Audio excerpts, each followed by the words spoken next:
তৃণমূলের দুর্নীতির জের স্বপ্ন ভেঙেছে হাজার হাজার পরিবারে। আর এবার নেতাজি ইন্ডোর থেকে মান রক্ষার মরিয়া চেষ্টায় ব্যস্ত থাকলেন মমতা বন্দ্যোপাধ্যায়।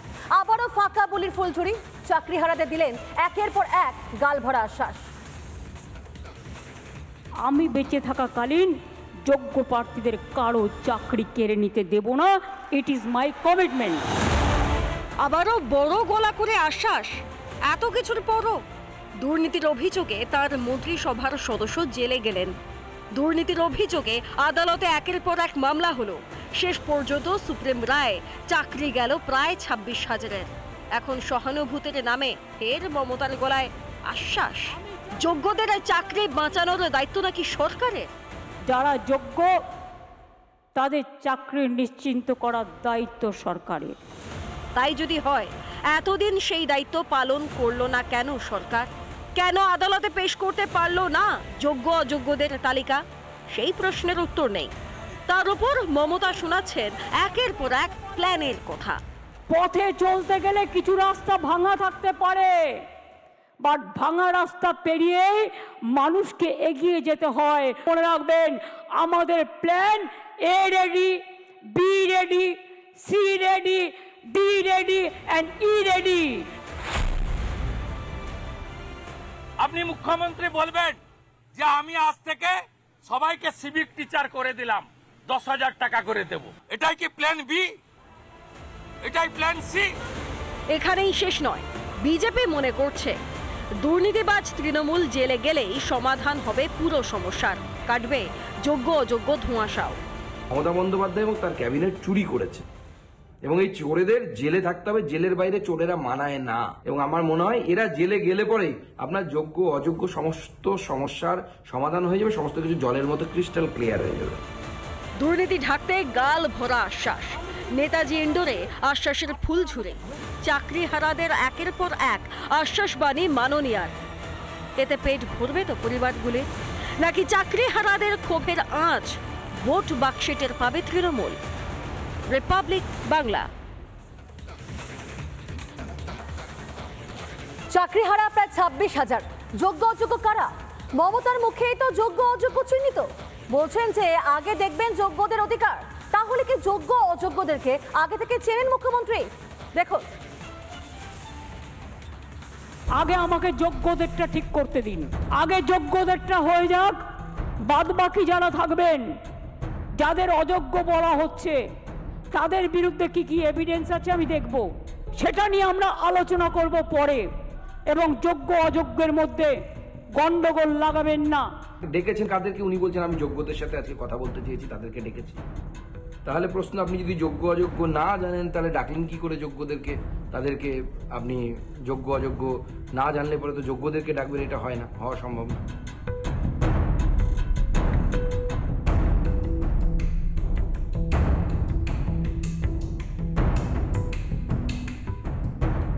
দেশের সর্বোচ্চ আদালত সুপ্রিম কোর্টের নির্দেশে প্রায় 26,000-এর চাকরি গিয়েছে। হাকিমের এক হুকুমে প্রমাণ হয়ে গিয়েছে তৃণমূলের দুর্নীতি।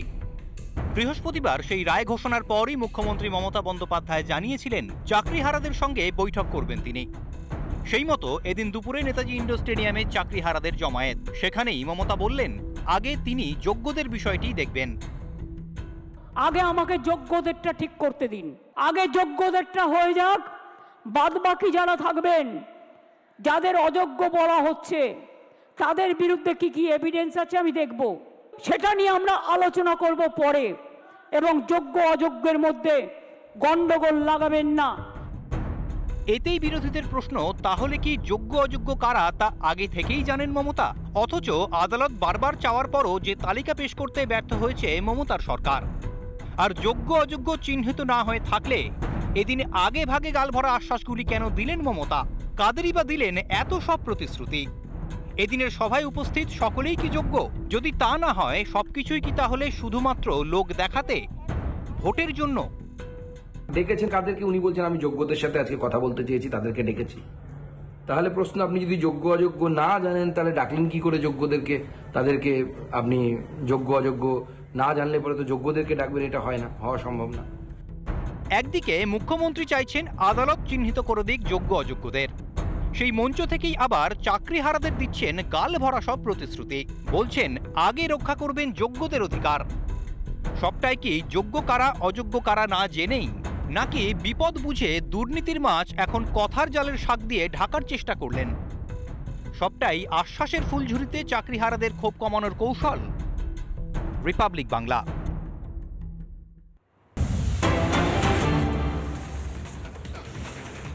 মমতা বন্দ্যোপাধ্যায়ের মুখে যোগ্য অযোগ্য বাছবিচার। আগে যোগ্যদের ঠিক করতে দিন বলছেন মুখ্যমন্ত্রী। তাহলে কে যোগ্য কে অযোগ্য সেটা জানেন কে মুখ্যমন্ত্রী মমতা বন্দ্যোপাধ্যায়? একদিকে সুপ্রিম কোর্টের বিচারপতিকে চ্যালেঞ্জ ছুড়ছেন মমতা, অন্যদিকে কোর্টের নির্দেশ অমান্য করে চাকরিহারাদের স্কুলে যাওয়ারও নির্দেশ দিচ্ছেন মুখ্যমন্ত্রী। তাহলে কি এবার সিভিক শিক্ষক তৈরি করার কোনো ভাবনা করছেন? কারণ তিনি তো বলছেন যে তার প্ল্যান রয়েছে। কোন প্ল্যানে তাহলে কথা বলছেন তিনি? চাকরিহারাদের জন্য নাকি একাধিক প্ল্যান রয়েছে মমতা বন্দ্যোপাধ্যায়? একদিকে শহীদ মিনারের সারারাত অবস্থানে চাকরিহারারা, আর অন্যদিকে দেখা যাচ্ছে বিজেপির দাবি যে মমতা সহ তার পুরো মন্ত্রিসভা নাকি জেলে যাবে। তবে এখানে শেষ নয়। তাহলে এই সমস্ত কিছুর মাঝখানে কিন্তু একটা ব্যাপার একেবারে স্পষ্ট, যে যোগ্য অযোগ্য তালিকার কথা বলছেন মমতা বন্দ্যোপাধ্যায়। আসলে কি তিনি জানেন সেটা? কারা যোগ্য কারা অযোগ্য কি বলেছেন তিনি, শুনবো। আমি আপনাদের বলবো, যারা যোগ্য, যারা বঞ্চিত হয়েছেন, আসুন আমরা দুটো ভাগে ভাগ করি। এখনো পর্যন্ত সুপ্রিম কোর্ট আমাদের জানাতে পারেনি কারা যোগ্য আর কারা অযোগ্য। আইনে বলা আছে 9,000 10,000 people can go scot free, but one innocent cannot be punished. এটা হচ্ছে আইনের প্রিন্সিপাল। 2022 থেকে খেলা শুরু করেছিল, একটা নোংরা খেলা। চাকরি দেওয়ার ক্ষমতা নেই, চাকরির কারার যাদের ক্ষমতা আছে তাদের আমি ধিক্কার জানাই। আপনাদের একটা জিনিস বুঝতে হবে, কোনটা মুখ আর কোনটা মুখোশ। কারা যাত্রাপালার মাধ্যমে আপনাদের ভুল বোঝাচ্ছে। রাজ্য সরকার সর্বতোভাবে প্রচেষ্টা নিয়েছিল। আমরা সিবিআইকে নন কোঅপারেশন করিনি। আমরা বলেছিলাম বাছুন কে যোগ্য আর কে অযোগ্য। যদি কেউ অযোগ্য হয়, তথ্য প্রমাণ দিয়ে প্রমাণিত করতে পারেন, নিশ্চয়ই গভর্নমেন্ট মানে এসএসসি সেটা মেনে নেবে। আমার মানতে কোনো আপত্তি নেই। কেউ যদি কোনো ভুল করে থাকে তার দায়িত্ব আমরা কেন নেব? আমরা চাই কোনো যোগ্য ব্যক্তির যেন চাকরি না যায়, এটা আমরা অলওয়েজ চাই। কিন্তু ব্যাপারটা কিভাবে বলা হচ্ছে? বলছে 26-এ ভোটে পরাজয় হলে আমরা চাকরি করে দেব। যারা বলছেন, আমি একটা কথা আপনাদের বলি, তারপরে আপনাদের কথায় আমরা কি করতে পারি আমি আসব। তার কারণ কদিন ধরে আমাকে প্রচণ্ডভাবে, যে মানুষটা জানে না কি হয়েছে, যে মানুষটা কোনো ব্যাপারে আমি চ্যালেঞ্জ করে বলছি, আমি আমার জীবনে জেনে শুনে কোনো পানিশমেন্ট কাউকে দিইনি, এবং মনে রাখবেন জেনে শুনে কারো চাকরি খাইনি। তাই অনেক বদ হজম হওয়া সত্ত্বেও আমি সিপিএমের একটারও চাকরি খাইনি, যারা 34 বছর অনেক অন্যায় করে গেছে। কারণ আমি বলেছিলাম বদল চাই, বদলা নয়। যারা যোগ্য তাদের চাকরি নিশ্চিন্ত করার দায়িত্ব সরকারের।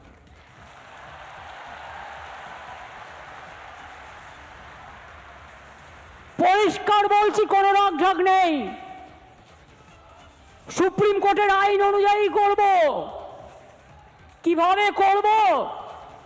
যখন কেউ পথ দেখায়, পথের মধ্যেই পথ খুঁজে নেয়।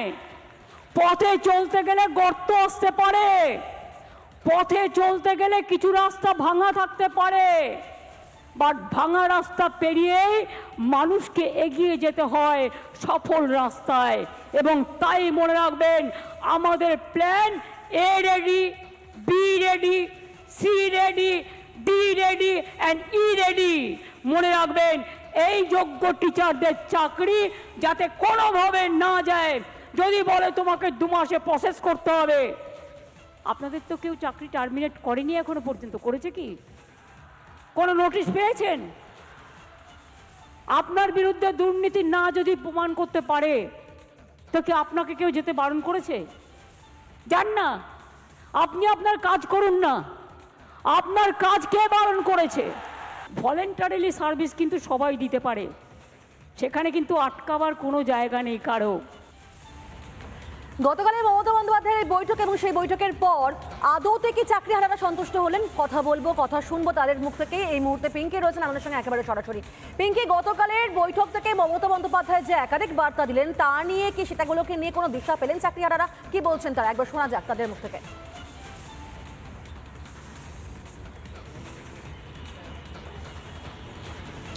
দেখো, গতকাল মমতা বন্দ্যোপাধ্যায় যে বৈঠক করেছেন সেই বৈঠক থেকে সেইভাবে সমাধান সূত্র বেরিয়ে আসেনি। গতকাল সারা রাত একদম এইখানে শহীদ মিনারে অবস্থান করেছেন বহু চাকরিহারারা, যারা এখনো পর্যন্ত আশার আলো খুঁজে পাচ্ছেন না, এবং আগামী দিনের কর্মসূচিও গতকাল কিছুটা হলেও দিক নির্দেশ হয়েছে। আমরা কথা বলবো কালকে যারা ছিলেন, এবং কেউ কথা বলতে পারলেন, কেউ কথা বলতে পারলেন না, কেউ সুযোগ পেলেন, কেউ সুযোগ পেলেন না। দাদা, আমরা যেটা বলছিলাম যে কেউ সুযোগ পেলেন, কেউ সুযোগ পেলেন না, কেউ বলতে পারলেন, কেউ বলতে পারলেন না। আপনারা বলতে পারলেন, আপনারা দিক নির্দেশ পেলেন যে গতকালের এই বৈঠক থেকে? না, আমরা সত্যি কথা বলতে আমরা দিক নির্দেশ পাইনি, কারণ আমরা যেটা চেয়েছিলাম সেটা আমাদের কাছে নয়, ভুল একটা জিনিস বার্তা রটানো হচ্ছে বা বোঝা হচ্ছে যে আমরা বোধহয় সব কিছু আমরা খুব সন্তুষ্ট হয়ে গেলাম। প্রথম আমরা একদম পুরো সরাসরি বলছি যে আমাদের সঙ্গে একটা মিসকমিউনিকেশন হচ্ছে, এবং মিডিয়া বলুন বা বাইরের একটা অংশ বলুন, তারা ভুলভাবে রটাচ্ছে। বোধহয় আমরা রাজ্য সরকারের বা মুখ্যমন্ত্রীর বক্তব্যে আমরা খুব সন্তুষ্ট হয়েছি না, এবং আমাদেরকে একটা প্রিপেয়ার গেম করা হয়েছে। আমরা ওখানে গিয়ে এটাই করতে গিয়েছি যেটা রাজ্য সরকার চেয়েছে। তাহলে যদি সেটা হতো তাহলে আজকে আমরা স্কুল যেতাম। আমরা ডিক্লেয়ার করে দিচ্ছি আমরা স্কুল যাব না। একটা জিনিস ভালো করে বুঝতে হবে, আমরা কালকে কেন গেলাম। প্রথম আমরা গেলাম এই জন্য যে মৃত্যু দণ্ডপ্রাপ্ত একজন ব্যক্তিকেও তার শেষ ইচ্ছা বলতে দেওয়া হয়। আমরা মুখ্যমন্ত্রীর কাছে আমাদের শেষতম বক্তব্য বলতে গিয়েছিলাম। সেটা কি না, আমরা বলতে গিয়েছিলাম যে আমাদের কাছে আমরা আইসিইউতে আছি, তো এখন যে কোনো দিন চিতায় উঠে যেতে পারি, কিন্তু আইসিইউতে তো মানুষ ফেরে। তার দুটো অপশান এখনও আছে, রিভিউ টু কিউরেটিভ। সেই রিভিউ টু কিউরেটিভের মধ্যে রাজ্য সরকারকে দায় নিতে হবে। দায় ভালো করে বুঝুন, রাজ্য সরকারকে দায় নিতে হবে। কেন নিতে হবে? কারণ আজকে কোর্টে কেস উঠে কোর্ট থেকে আমাদের জাজমেন্ট হয়েছে, আমরা বাতিল হয়ে গেছি, কিন্তু এই দুর্নীতি করেছে কিন্তু রাজ্য সরকার। রাজ্য সরকারের দুর্নীতির জন্যই এই পর্যায়ে এসছে। তারপরে বাকি তো আরও অন্যান্য সমস্যাগুলো আছে, কিন্তু প্রাথমিক দায় রাজ্য সরকারের। তাই দায় এড়িয়ে যাওয়ার মতো জায়গা রাজ্য সরকারের। তাই তাকেই বলতে গিয়েছিলাম যে গাফিলতিগুলো হাইকোর্টে ছিল, এবং সুপ্রিম কোর্টকে সন্তুষ্ট করার জন্য রিভিউ টু কিউরেটিভ কি করা উচিত, কি করবেন আমি বলতে পারবো না। সেটা আমার বলার উদ্দেশ্য নয়। আমি লয়ার নয়, বা আমার কাছে বিশাল বড় বড় ল বিশেষজ্ঞ এখানে বসে আছে, আমি না, তার চেয়ে বেশি মুখ্যমন্ত্রীর কাছে আছে। কি করলে কোর্ট সন্তুষ্ট হবে, কি করলে যোগ্যদের চাকরি যাবে না, যোগ্যদের। ওখানেও আমরা অযোগ্যদের কথা শুনলাম শেষে, কারণ বক্তব্যটা আমরা প্রথম পেশ করেছিলাম, মানে বলতে দেওয়া হয়েছিল আমাদের, মুখ্যমন্ত্রী প্রথম বলেননি, তাহলে হয়তো আমাদের বক্তব্যটা অন্য হতো। আমাদের যেহেতু প্রথম বলতে বলা হয়েছিল, আমরা বেসিক কিছু দাবি বলেছিলাম, বেসিক, এবং এটা আমি বলতে বাধ্য ছিলাম আমরা, কারণ বেসিক দাবি আমরা ওখানে আমার দাবি পেশ করতে গিয়েছিলাম যে আমার আপৎকালীন দুটো পরিস্থিতি ছিল, আপৎকালীন দুটো কথা বলেছিলাম, আইনি কথা বলেছিলাম, লয়ারদের সাথে আলোচনা করেই।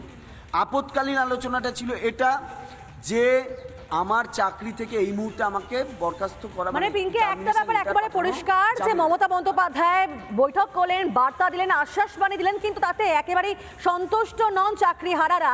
একেবারে দিশেহারা অবস্থা এই মুহূর্তে চাকরিহারাদের। তারা কি করবেন বুঝতে পারছেন না, এবং সেখানে দিশা দেখাতে পারলেন না মুখ্যমন্ত্রী মমতা বন্দ্যোপাধ্যায়।